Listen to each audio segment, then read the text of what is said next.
for today's self-portrait, I'm going to take this, which was lying around from a birthday party from I don't know how long ago, but I'm going to use it to make some interesting lighting. I'm going to use this light. You could use a regular flashlight. Might have to do a duct tape situation with that, but this is same concept. So I'm going to use this, and then I have this taped onto another tripod. So I'll turn this on.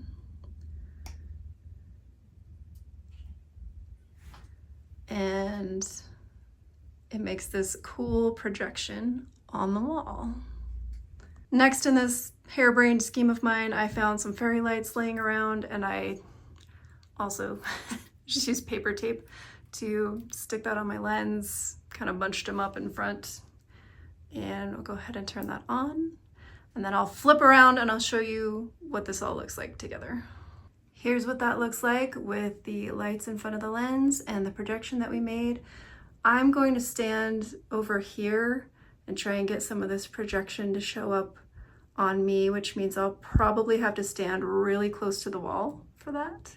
Okay, so yeah, I'll have to be pretty close to the wall for it to show up, but I can play around with where I'm at, get it on different places.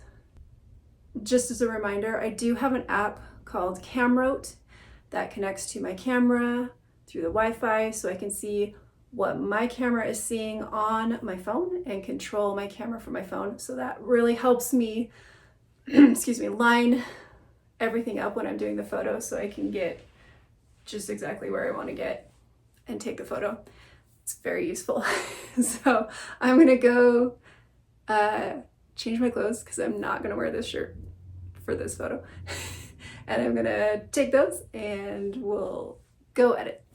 I chose 4 photos that I like the best out of all the ones that I took, but I don't love how strong the shadow is on some of these. I did take just a blank shot of the wall while I was taking these. And I'm just going to take this and drag it over.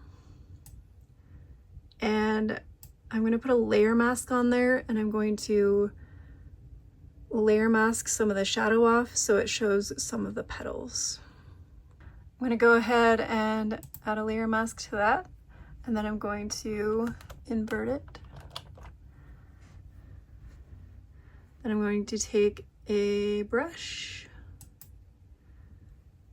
and paint out some of this shadow.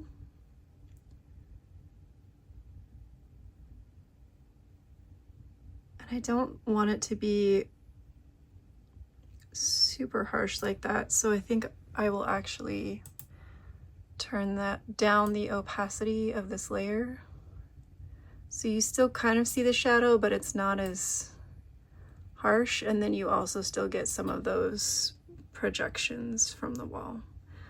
I'm going to play around with that and see how it goes. I like how that turned out. I did take a clone stamp and blended that just a little bit extra so it was a little bit softer.